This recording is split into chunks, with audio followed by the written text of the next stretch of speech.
crypto isn't here to make you rich. It's here to set you free. These protocols that just by existing, just by people using them, they make the world a better place. And I think that's so mind-blowing to me. When it finally clicked for me, I was like, holy shit, what have I been doing my entire life? Hello and welcome to DeFi, the podcast that is like your smart friend who quit his job and is doing full-time crypto now. My name is Jonas, and today we have this gentleman on the show. Hi, I'm Rez. I am super passionate about the carbon markets, and I want to figure out how to use crypto in order to unfuck the planet. In this conversation with Rez, I learned a lot about a new movement called ReFi, short for Regenerative Finance. ReFi is all about using the same powerful market mechanics that we all know from crypto to increase demand for doing something good in the real world. Of course, we're talking about carbon credits on the blockchain and how they get on there. We are talking about projects such as Toucan and KlimaDAO that make this all possible. And at the end, Rez shares some insights in his new venture, Solid World, that will finance projects such as planting trees in the Amazon and other nature-based solutions to combat climate change. But before we start, let me tell you about my other project. CryptoValley.jobs is my job board, and if you are looking for a job, if you are specifically an engineer who knows a little bit about Solidity or some DeFi stuff, your talents are needed. Please don't look further, go to CryptoValley.jobs and make a job seeker profile. It's super easy. On the top right on your mobile phone, there's this little user icon. Click on there it says sign up, then you see a form, just fill in the form with your basic data. You don't have to be from Switzerland, you just need to have talent. Fill in this form. I talked to a ton of interesting companies during this year and everybody's looking for some good talent. Sign up there and maybe I can get you a job, just maybe. And else you always get the emails as well. You can pick and choose and you can just apply for whatever you like. So if you are an engineer in DeFi, go on CryptoValley.jobs. People are needing you right now. That's CryptoValley.jobs. And now let's start the show. So yeah, Rez, how would you introduce yourself? I can maybe give a short intro of what I know. We met at the Ethereum conference in Rio. And I noticed that you're super knowledgeable and incredibly passionate about carbon credits on the blockchain. And you used that word that stuck with me. You want to unfuck the planet. And also, and I thought that's funny, in the first 2 minutes of our conversation, you somehow managed to tell me that you're a vegan, which I thought was funny. Oh, God. Because surely you know the joke. How do you know if someone is a vegan? Yes, they will tell you. Exactly. Honestly, I don't think that many people these days know that about me. It's mostly something that ends up coming out when we go to a restaurant and I can't find anything to eat or something. So Yeah, and also it was funny because you said, I really hate to do this. Yeah, exactly. But I'm vegan, and I think we were talking about how can you be, like so dedicated to unfuck the planet and then fly to Rio from Estonia, which is really far. Yeah. And how much do you know how much CO2 will be produced in such a flight? The total flight, I can't be sure. The carbon footprint of that should be back and forth somewhere a bit under a ton of carbon. For one person. After this interview, Rez did some fact-checking. Apparently, a flight from Estonia to Rio and back emits around 3.5 tons of CO2 per passenger. He also mentioned that emissions at high altitudes are almost twice as bad when it comes to global warming. So with that in mind, let's keep going. 1 ton. And that's literally, when you say a ton, is literally like a ton, like in weight. Yes. Of air. Of CO2. Of gas. CO2. So, yes. Like if you would put that on top of you, it would crush you. It's so much, it's such a huge volume must it be as well, right? But it would crush you. It would, yeah. I think a lot of people don't really think about that properly. Well, it's kind of invisible, right? Every decision we make in our everyday life, the things we consume, everything has a ecological cost to making it. There's no equivalent of this calorie counter that you have on food that tells you, how many calories is in it. We're not very good at giving this sort of an environmental impact a number in the first place, because it's more than CO2. It's the ground we dig up. It's, forests we chop down. And yes, this does come with a CO2 footprint, but that's not even the full picture. Crypto and unfucking the planet. How does that go together? For a lot of people out there listening, and especially people who are not so well educated about it, are making this association with blockchain, NFT, crypto, evil, bad for the environment. I think just reducing the entire crypto scene down to the footprint caused by Bitcoin mining is a really myopic way to view the ecosystem. And why I really like crypto is, I think I can summarize it in 2 quotes. The first is, crypto isn't here to make you rich, it's here to set you free. The second is, crypto is an amazing tool to align incentives. That is what I think it does the best. Because of this, we have this emerging section of the crypto space that is commonly known as Regenerative Finance, or ReFi. In ReFi, the point is that we want to set people free. We want to create these protocols that just by existing, just by people using them, they make the world a better place. And I think that's so mind-blowing to me. When it finally clicked for me, I was like, holy shit, like, what have I been doing my entire life? Why haven't I been doing this the entire time? Wow. Rez, I think now we have a very tight line to walk, because it's like, I'm not sure if you have ever seen like Silicon Valley, the Yeah. and Yeah. they make like every startup, and we Let's want to save the make the world. world, we make the world a better place by cloud computing, or Yeah, just like by highly scalable cloud computing and interoperability, we can make the world a better place. Yeah, exactly. Yeah. exactly. So I think you have a lot. There's a lot to unpack there, and this whole podcast will be about that actually. Super excited. But let's start a little bit with you, Rez. I mean, you come from Estonia. You are, I don't know how old you are, but I would say you are somewhere in the 20s. Late 20s, yeah. Late 20s? Okay. And you have been studying computer science. That I also figured out. Is that correct? Yes. How did you know? I went Do on your I LinkedIn. just like wear it on my sleeve? It feels like it. Yeah. And by the way, I don't know if you like that, but you somehow remind me a little bit of Charles Hoskinson visually. Has someone ever told you I'll that? take that as a compliment. Thank you. But have you ever heard that? Give them the image. No, I don't think I have. It's an interesting comment. I have the vibe of a person that's into computer science, is what you're telling me. Yeah. It's definitely a smart guy and definitely passionate. I think this is already established. But what else should we establish to give a little bit background story of who you are? Okay, for the past few years, I've been working as a data scientist at a company that builds software for farmers. At some point, this company that I was working at, we realized the potential of giving farmers money in order to change their practices and in order to benefit essentially the planet by giving them incentives to be more regenerative, be more positive for the planet. But wait a second. First of all, what is this? What did the software do? And Oh, it's a farm management system, like, like Farmville. Farmville. No, it's Farmville in like, real life. it's a platform where you track all of your farm related data specifically for crop farming. So you have all of your fields in the system, you can see what you've done, you can see the history of everything that you've tried out. You can try and dig into the data, understand where you've went right, where you've gone wrong.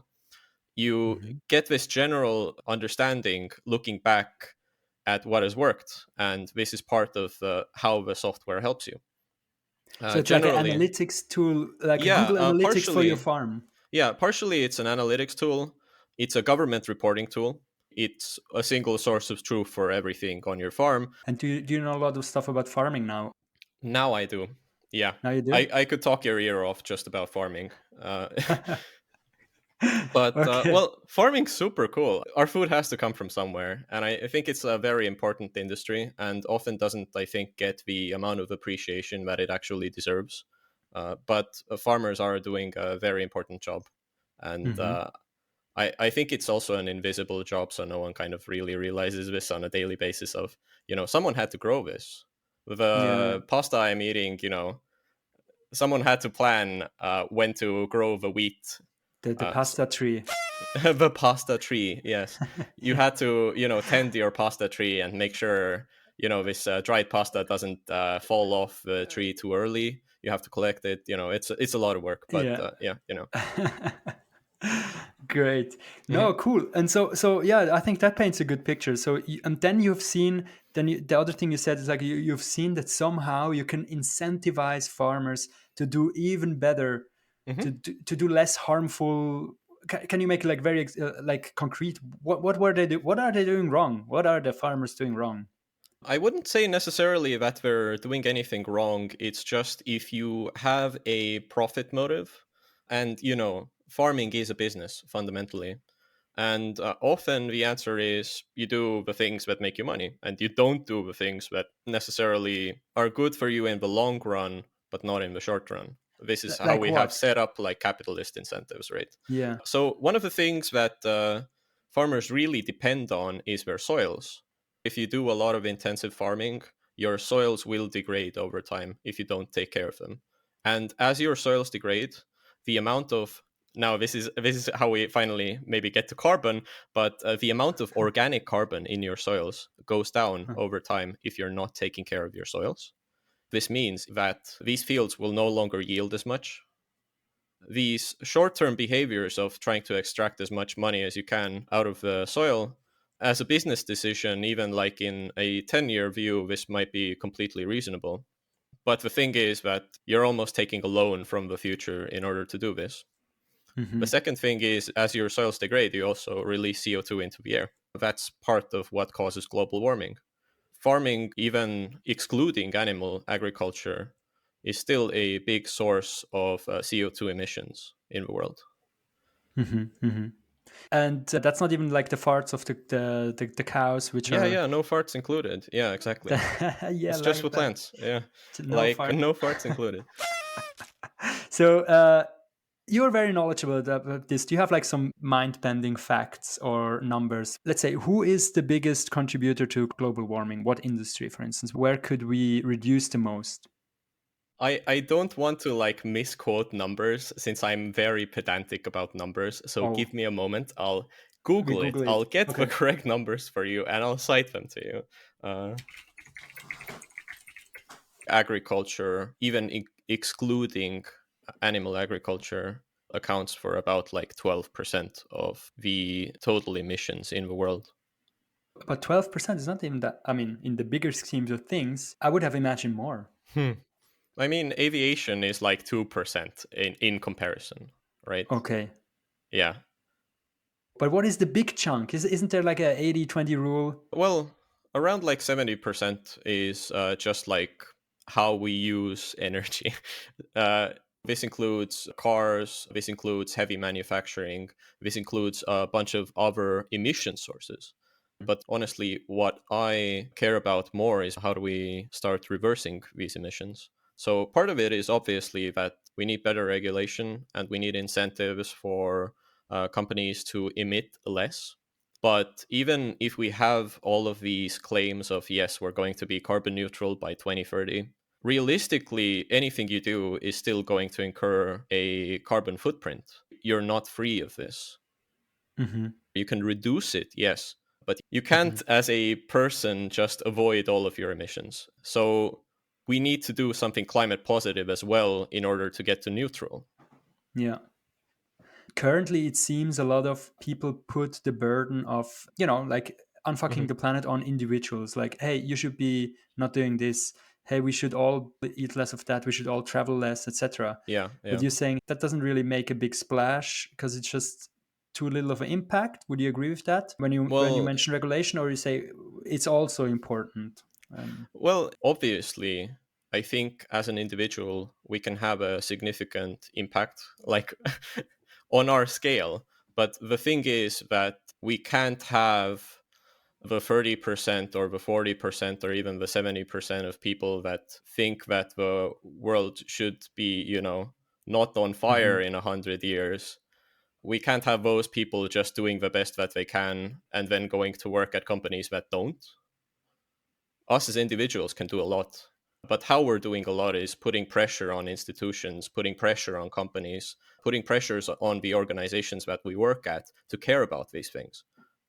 It's Hmm. not like an oil company will wake up one day and decide, like, that's it. We're doing good things only now, guys. We're doing good things only. So far, we've been trying to optimize our profits, but now we have completely reconsidered because we are just nice people. Yeah, and I think it's not even when you mentioned this example with the oil company. Mm-hmm. It's not even like, hey, they're evil. They want to make money. It's like they produce something that everybody needs to survive. Mm-hmm. Right? You cannot survive without oil in today's economy. Mm-hmm. So it's not even that the oil company is actually an evil company per se. Yeah. Not necessarily evil, I would agree. Though, for instance, the activities of lobbying as an oil company to align the world's incentives more with oil, for instance, is an extremely toxic behavior that we are seeing. Yeah, okay. No, totally agree with you. It's a good point. One point which I think is proving the other side, it would be like the country of Norway, Hmm. who is benefiting from the oil they're Hmm. extracting, but they are heavily investing in renewables as a society, right? Yeah, So kind of aligning the incentives for their whole economy and their whole country. exactly. A lot of it comes down to what kind of structures are you benefiting? Mm. Where is this money going? What is it doing for you? If we're very profit driven, and how we have structured the society does create this issue that you can often ignore these externalities, as economists call them. I would like to quickly just talk about what is a carbon credit and how does it work, the carbon credit market. And I was Sure. thinking today basically it's free to pollute the environment, right? Like a Hmm. lot of companies, they build factories and they just pollute the air or the water, and it's basically for free. And Hmm. it's almost like, like people sitting together in a pool or in a hot tub every day, and everybody can pee in the hot tub for free, like nobody cares, right? And then Okay. everybody's sitting there, and in the beginning nobody even noticed, but like the next Hmm. day they come, it stinks a little bit, and after a week some person get like some rash or something, and they decide, hey, actually probably we shouldn't pee in the pool, right? Hmm. But then also they realize some people, I'll spare you the full extent of my wonky carbon credit pee pool comparison. Res does a much better job at explaining how it works, so let's go on. What you're describing is part of the carbon market. So essentially, we have something very similar in Europe. This is the emissions trading scheme. We are putting up an allowance on how much certain organizations and countries can pollute. There's a budget. And Hmm. essentially, we give everybody these vouchers and then they can trade between themselves. So there's like an incentive to reduce the amount of emissions you're putting out there, right? Hmm. Because if you use less of your vouchers, you can sell them off to somebody else who really needs them. So then we essentially start pricing in the externality of emitting carbon. And Yeah. this is what is called the compliance carbon market. So there are many schemes like this around the world. And what they are is a right to pollute. Ah, okay. So we don't have a global one. It's a little bit fragmented. We don't have a Oh, global the carbon market. markets are a complete soup of chaos. This is why I find this to be so fascinating, is that I really would like to create order out of this soup of chaos. So if we're talking about these government level emissions trading schemes, these have a real value because they create incentives around reducing the emissions that you're putting out. But the thing Hmm. is that these are essentially commodities, right? So, like, if someone buys this 1 ton of allowance, it's just 1 ton of allowance. But if you, for instance, see a global logistics company that delivers packages to your door, sending you an SMS going, something to the tune of, "We are now carbon neutrally delivering this package to your door." And you go, "How? What? Why?" If you have all of these questions, these are actually not related to the compliance carbon markets at all. So then we get into this other section of the carbon markets, which are voluntary carbon credits. You said Mhm. voluntary carbon markets. That's Yes. that sounds, for everybody listening, sounds like, oh, that sounds dodgy. So historically, how this sort of concept got created was in order for developed economies to incentivize developing economies to build out greener infrastructure. Instead of building a coal plant, you might build a solar farm or a wind farm or something like this. If we're talking about it, what it looks like today, what a voluntary carbon credit is, I could right now write down on a piece of paper, hey, this is a res credit, you can have it, and you can make claims about your carbon footprint. Oh, Yes, that sounds and like that's it's a like super marketing tool. problematic. That's super problematic, right? There are certain sectors that put limits on exactly what sort of carbon credits you can buy in order to make claims. But this is Mhm. generally an underregulated market. But now there's this follow-up question of how do you create trust in this kind of market because it's super chaotic, right?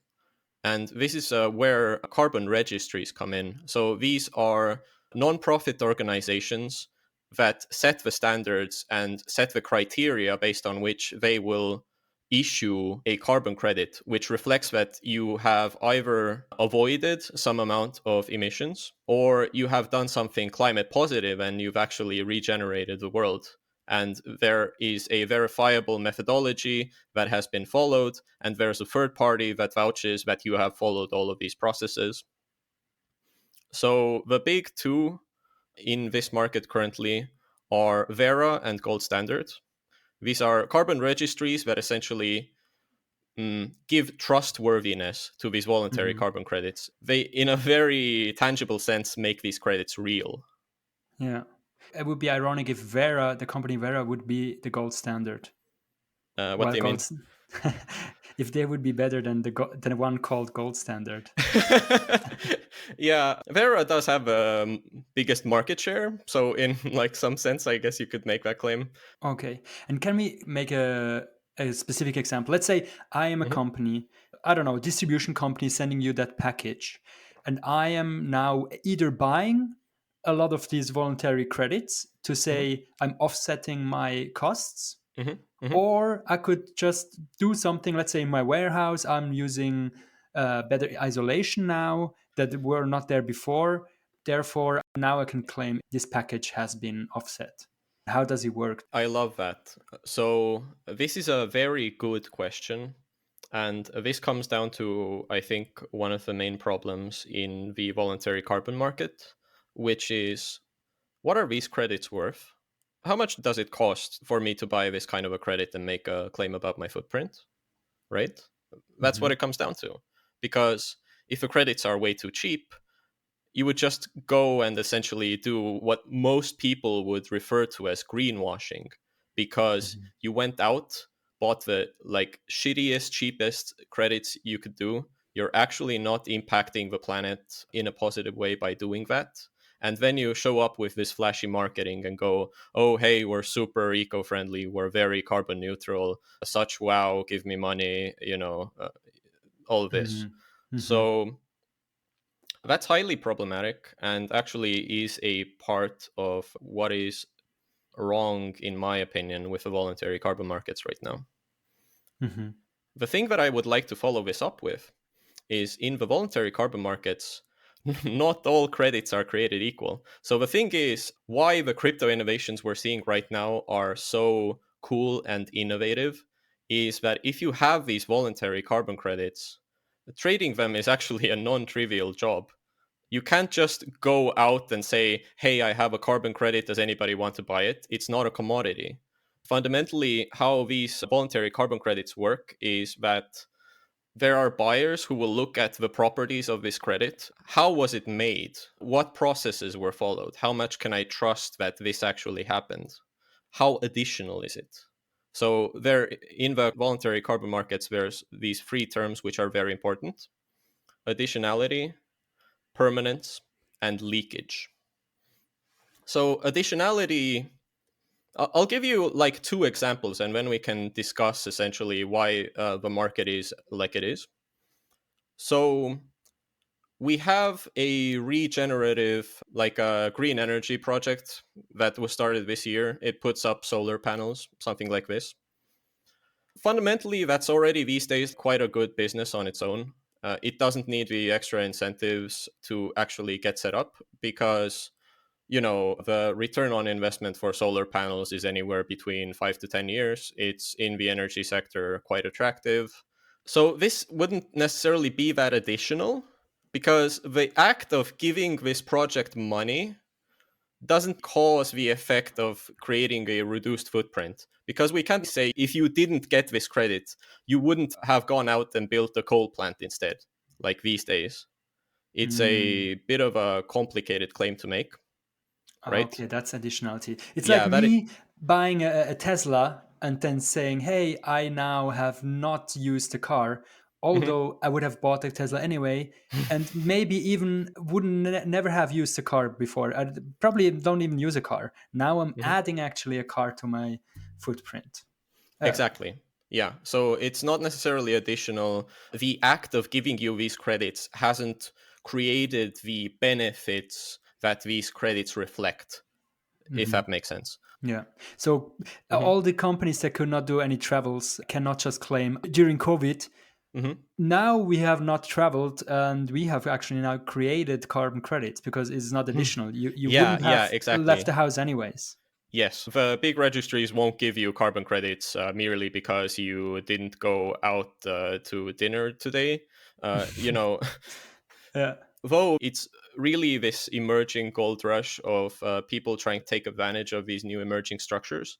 And part of this is that the people trying to do these things aren't educated on what quality means. So they say something like, oh, hey, I have a mine and I was going to change out my machinery here anyway, but, you know, if you give me like credits, that would be nice. And, you know, let's make money. And that's not how Mhm. it works.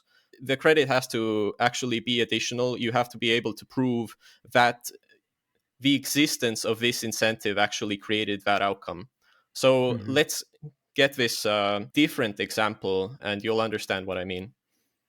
In Iceland, there are these huge machines using excess geothermal energy in order to bind carbon directly from the air and shunt it into the ground where it, through a chemical reaction, gets stored there for 10,000 years. If there was no incentive to do this, this would sound insane, right? Yeah, Hmm. definitely. And it's also reflected in the price of these credits. The company I was talking about was Climeworks. So Yeah, these they're from guys, here, from Zurich, from Switzerland, where I'm from. so these credits are worth somewhere around $500 plus per ton currently. It's not a very scalable tech as it is right now, but it does seem to have potential of being very high impact in the future when we get around the scaling issues of this sort of technology. But the regenerative energy, or sorry, this like green energy project, the ton from there might be at around anywhere between like $2 to $8 right now. Oh, wow. Yeah, the price difference is very stark. And now you as a company, when you're figuring out what do I want to buy to make my footprint claims, you know, But there's wait the a second. opportunity. What I don't Yeah. understand is like who gave this price tag of 500 to Climeworks? Who gave that specific carbon credit this price point? Is it just the price of 1 ton of for them to do it? Yeah, this sort of technology has a very high cost of production, and they essentially couldn't sell it for less because then, you know, they couldn't do the behavior that they're getting paid to do Mm. fundamentally, right? So it's really additional. But the thing is, like, who's buying these sorts of credits? It's kind of these innovative tech companies that want to be associated with the future. For instance, Stripe and Microsoft had both made purchases to these kinds of very highly additional, extremely cool, but not necessarily super scalable projects. They have bought credits from them as an incentive that they want to see more of this happen in the future. Okay. That's what you meant with they are not a commodity. It's Yeah. literally like each one you basically have to decide what project does my company want to support with Yeah, this action. exactly. This option is going to cost a lot more. That option is going to cost a lot less. We'll end up telling our customers a different story potentially, but it also comes down to the fact that if you really want to just have the carbon neutral name associated with you, as a company, you might be doing this kind of trade off in your head of how much is this going to reputationally blow up on me if I get called out for Mm-hmm. greenwashing, right? So that's part of what comes down to the calculation these days because the market Mm-hmm. is so underregulated. But isn't that kind of like contrary to how the market should work? Because how I understood the market is the money should actually specifically not flow to Climeworks because it's so expensive and therefore it doesn't make economically sense to do it. They should rather flow, let's say, to a third world country where they now do a little change which has a much higher output. Let's say they now put a filter on the chimney of this factory, they can reduce the output for a much cheaper price. Mm-hmm. Isn't that like exactly the idea that this would happen and the money would flow to these projects which have like a big impact with a low price, and that's kind of like what you want to see in the world? I would generally say that it's complicated. Carbon credits are a social concept. So we've just agreed that you can buy these credits and you can make the claim that you are carbon neutral. But what makes this very cool is the fact that you could be doing all of these really nice things for the planet without the existence of carbon credits. This would just be called a charity. But because you are getting rewarded an asset that we agree has value, this charity essentially doesn't have all the problems of a charity. It's now a business, right? Yeah, I'm trying to figure out, is the business the people who the gold standard and the other one I forgot Mm-hmm. the name, Vera. who is it that the business, or who makes the money in this business? A lot of people currently make money in the business. So the projects actually doing the work obviously need to get paid for it. Then there are the middlemen, the brokers and the traders in the market who connect buyers and sellers and often buy inventory themselves. And then there are essentially at the other end also these companies that are then using this as functionally marketing collateral, or they're trying to they do get like some monetary value out of just being associated with being a positive impact on the world. Hmm. Hey Rez, Yeah. quick interruption. We had additionality. You had two more. Let's Yeah. quickly say these and a short Mhm. description. Yeah, sure.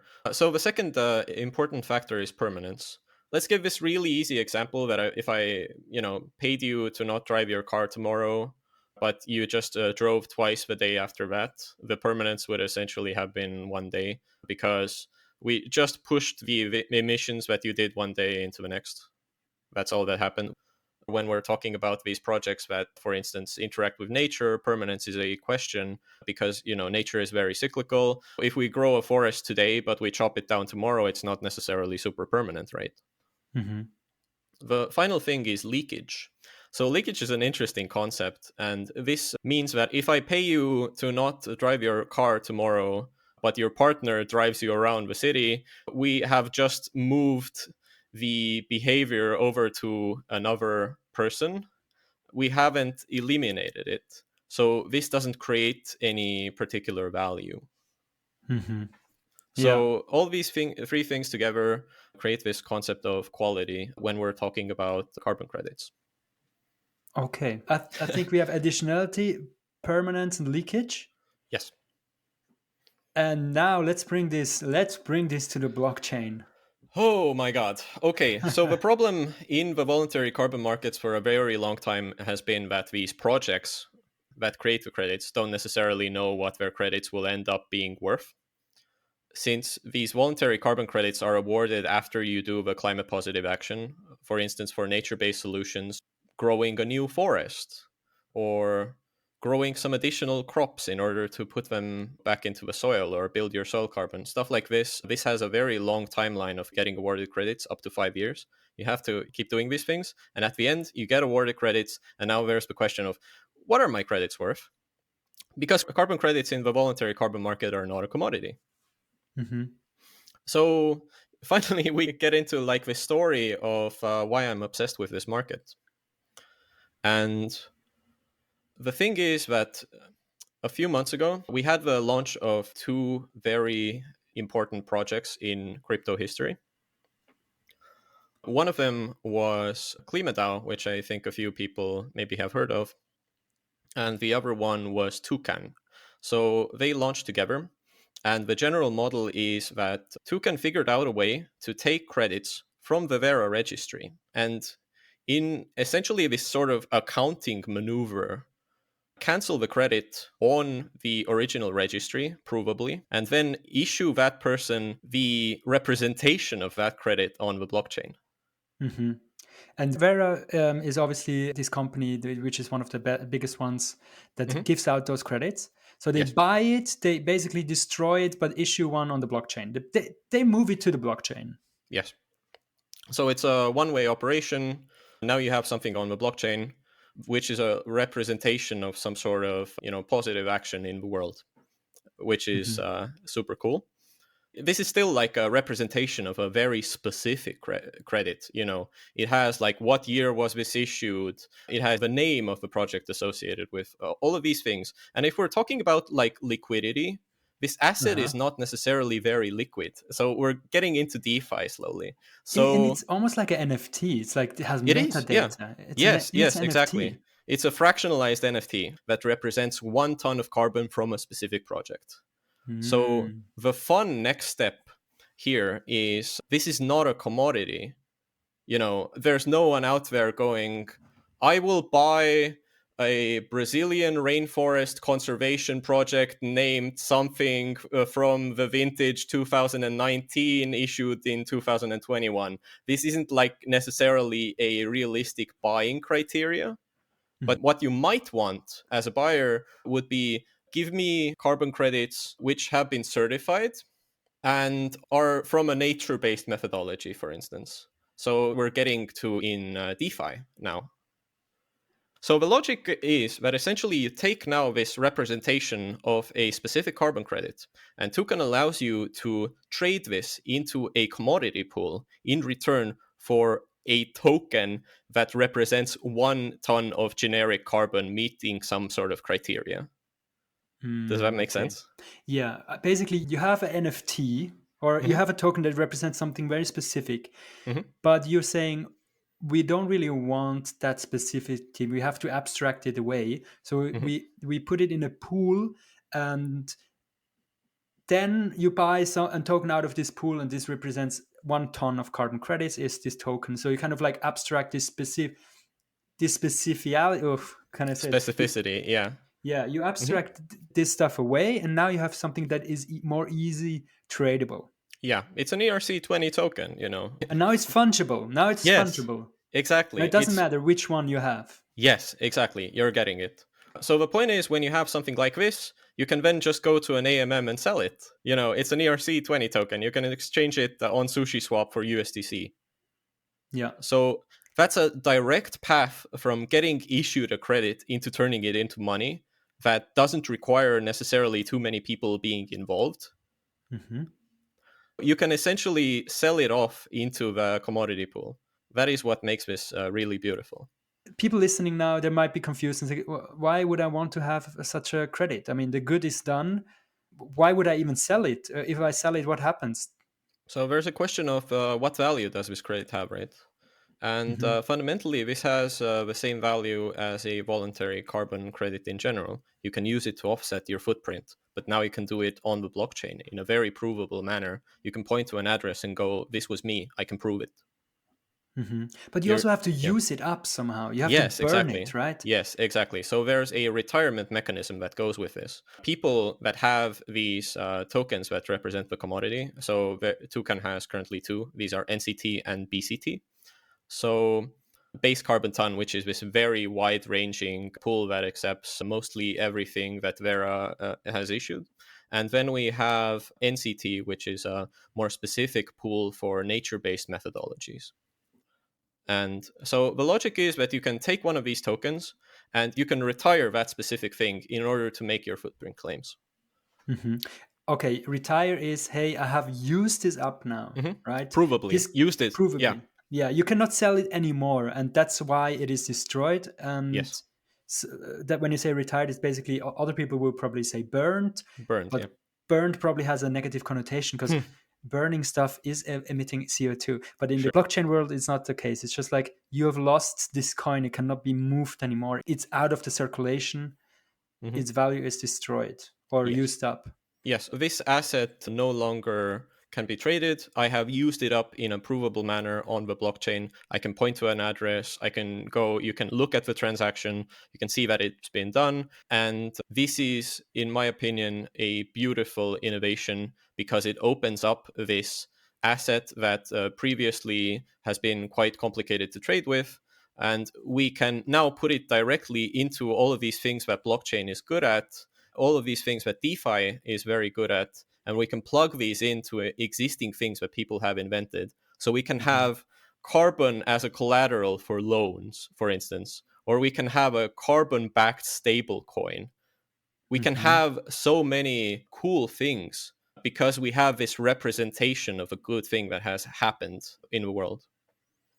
Why is that good? Let's Hmm. say, I mean, I can say one thing which would be good. You take the airplane to Rio for this conference, you go back, Hmm. 1 carbon ton, you would buy one of those and then retire it or burn it. And then you would have offset basically this. Okay, Hmm. but you want to do then more with it. Why would you want to do more with this token? I mean, the goal should be to destroy it. Yes, the goal should be to destroy it. Now that we have this representation of doing something good in the world, we can create demand for it. So when you have a carbon backed stablecoin, you increase the demand for these carbon credits existing on chain. So by giving carbon utility in an ecosystem, you also give it more value. You give it Mhm. demand.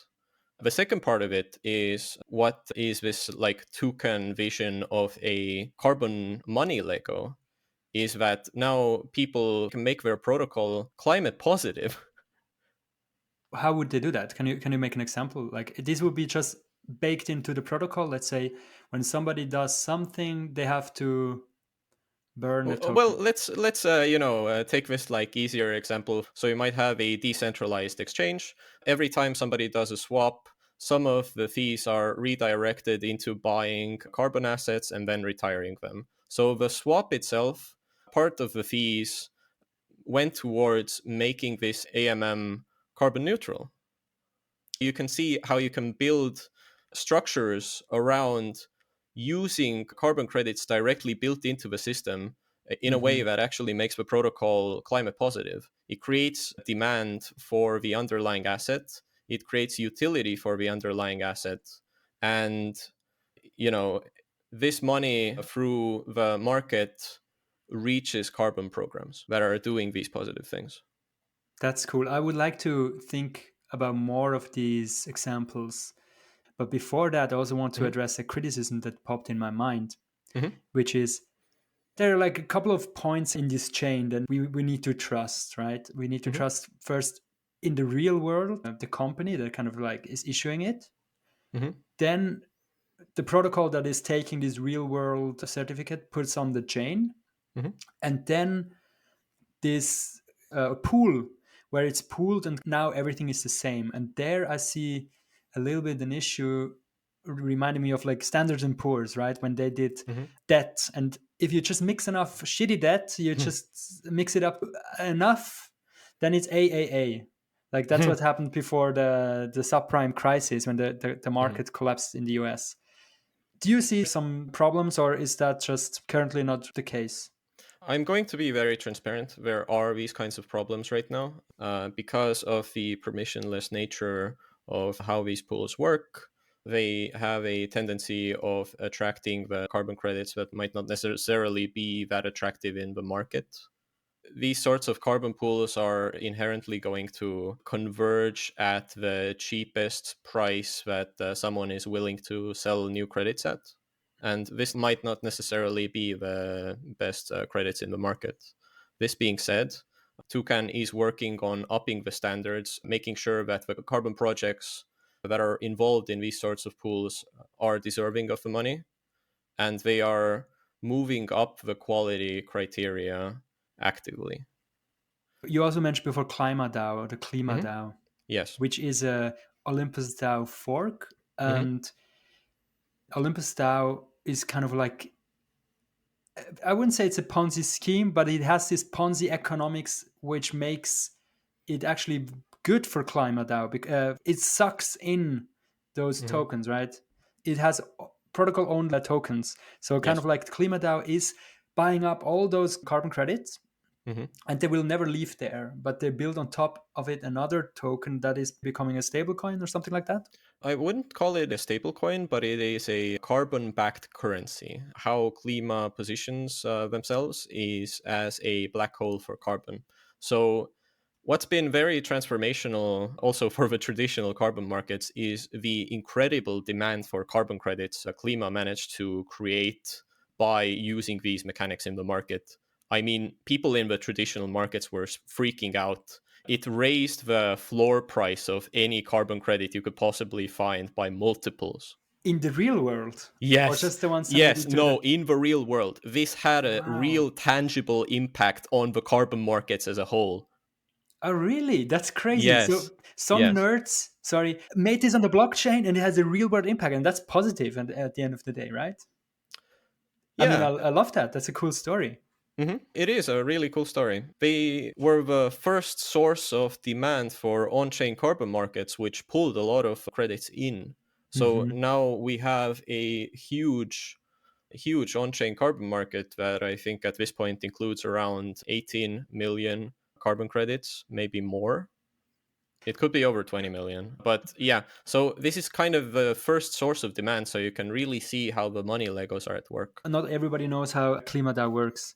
I think that's a rabbit hole that we can go into, but it feels like we would be here for another hour. Let's not go into that rabbit hole. Let's not go into Camelot right now. Okay. You know. Can I do just one way of how I would describe how the incentives work? Hmm. First, you have to buy some of these carbon credit tokens. Then you lock them up into Klima DAO in this protocol. Then they give you another token back, which is the Klima token, Hmm. that then you can stake. And then they just give you, while you're staking, every 8 hours, Hmm. more of the token you already have. Yes. So that makes you feel getting richer and richer and richer. Then they also tell everybody, don't sell your tokens. It's stupid to sell because if you sell, the value will go down. Let's just not sell everybody. And a lot of people think they're getting richer and richer and richer. However, and that's where the Ponzinomics come in, it's not really, you just dilute everybody. How do you feel about that? I mean, the Olympus DAO model has been copied because it's kind of genius, but it's also kind of not working right now. A lot of people have lost a lot of money. I don't necessarily want to FUD Klima that much. I think they have fundamentally good intentions in the market. And I don't know how much of this recent price action can really be attributed to them in comparison to just people losing a lot of faith in the Olympus model. Mhm. That being said, they have done a lot of good for the carbon markets as a whole. They have proved that on chain carbon markets can exist and can have utility, and I will refrain from fudding the project too hard. I think there's too much of that kind of on the internet already. Okay. No, I respect that. I tried just to explain how the Olympus style model and Mhm. therefore the climate down model works. It's with this insane API. When you lock your coins up, you just get more coins. Mm, And so yeah, some, but to be yeah, clear, kind of this like APY is like a marketing meme. I think a lot of people might, yes, see 10,000% APY or 100,000% APY and think like, oh, I'm going to buy one token today and it's worth $10, and then I will have 10,000 of these $10 credits or 100,000 of these $10 credits in a year. People see this big number and then go like, oh, wow, I'm going to be rich. And it's almost like, kind of a marketing maneuver in a sense. but that's what Ponzi's do, right? They kind of Hmm. like lure people in with a promise that is, when you think about it, doesn't really make sense. I'm not saying that it's a fraud. I really don't want to say that. I just want to explain that this model has been copied because it worked very well in the beginning, but Hmm. now it seems to kind of fall a little bit apart. I'll be honest, this sort of model attracted a certain kind of people I would call moon boys, who really are in it to see 10,000 million percent returns in 5 minutes, otherwise, we're not interested.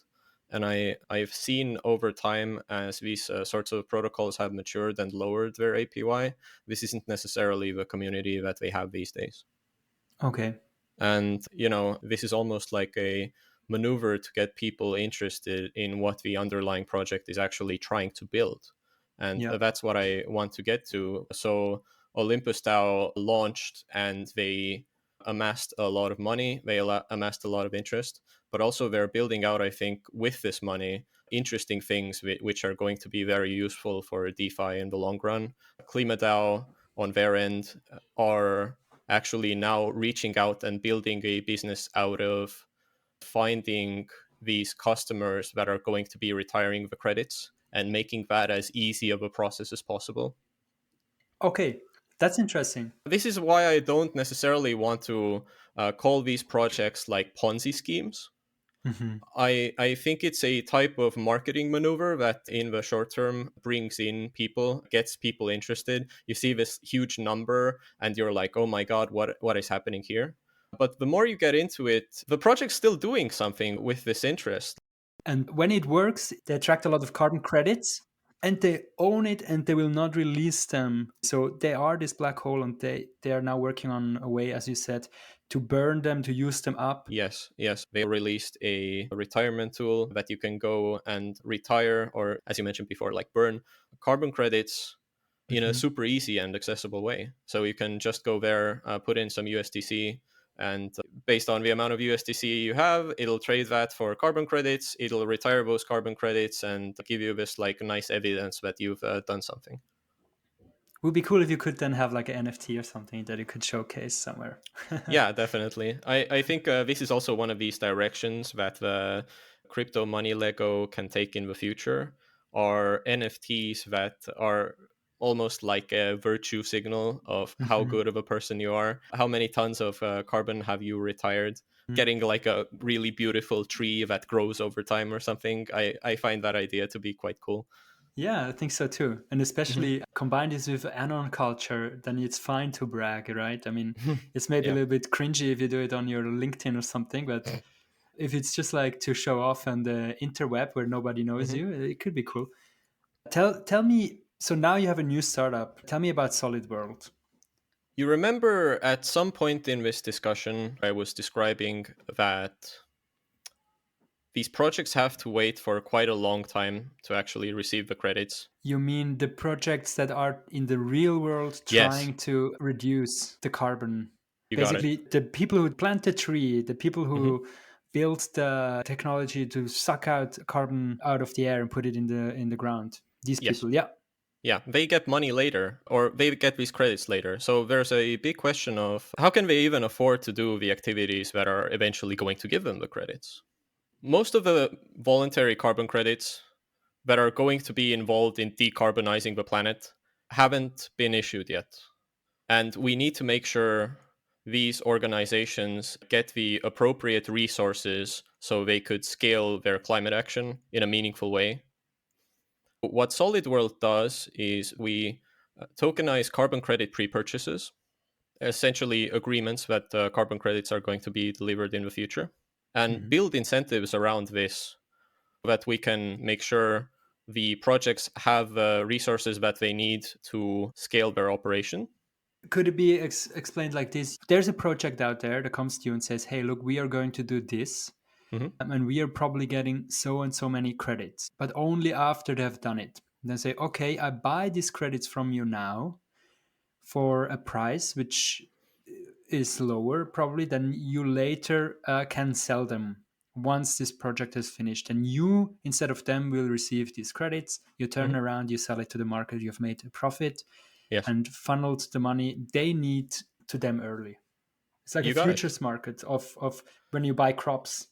Well, when you buy crops, you fix the price that you have to pay in the future, generally speaking. But what we do is carbon credit pre purchasing.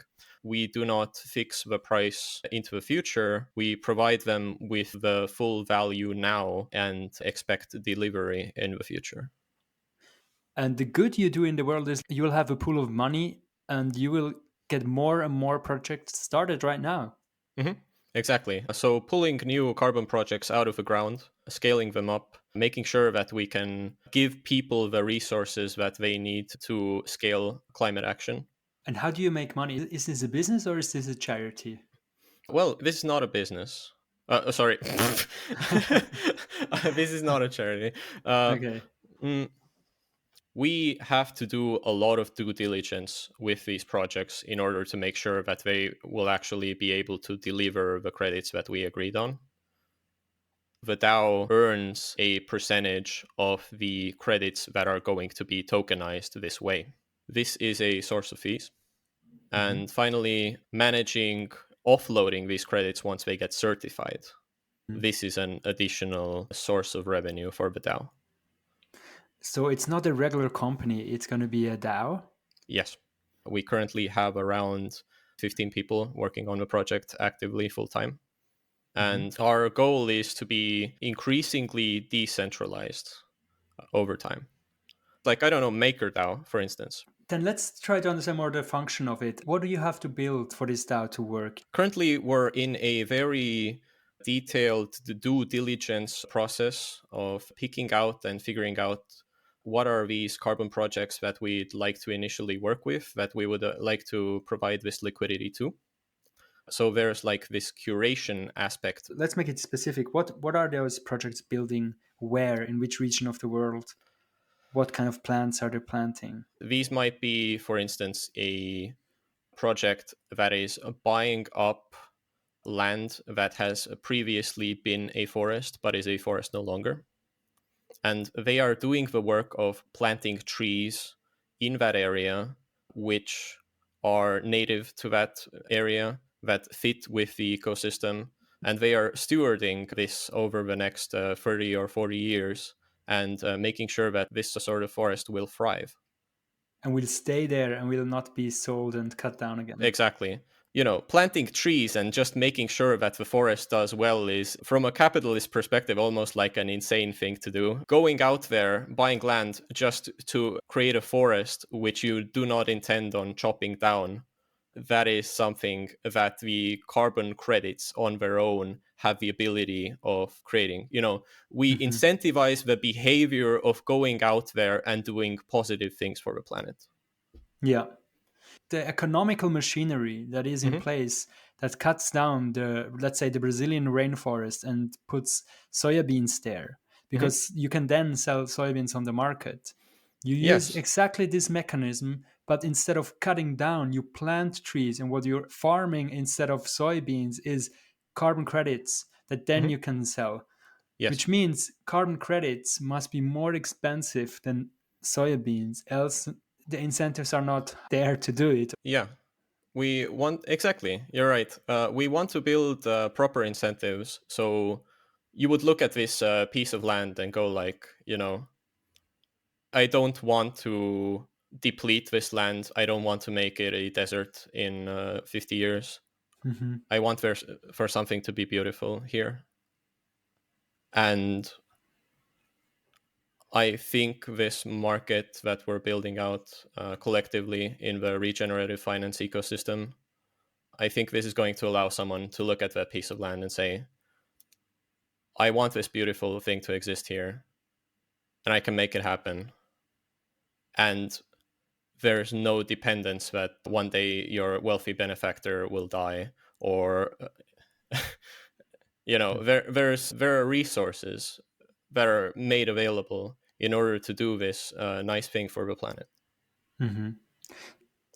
Look, now we have carbon credits and people can offset their negative behavior easily and kind of buy a good conscience without really changing their behavior, right? If you have money, I can fly around the world and just buy one of these tokens, retire that or burn that token and feel good about myself. But people would say, hey, that's actually not very sustainable. It just means it's a privilege now, or even more a privilege doing that, and you buying yourself a good conscience, but you haven't really done anything good.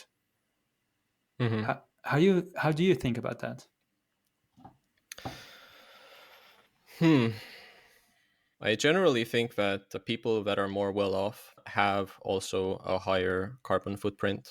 This is just the nature of them consuming more. People in developing countries have significantly lower footprints than people in developed countries. That is just the nature of things. So the people that do have a lot of money should contribute more into also decarbonizing the planet. I sincerely believe that. That being said, I think you make a very good point about buying a clean conscience.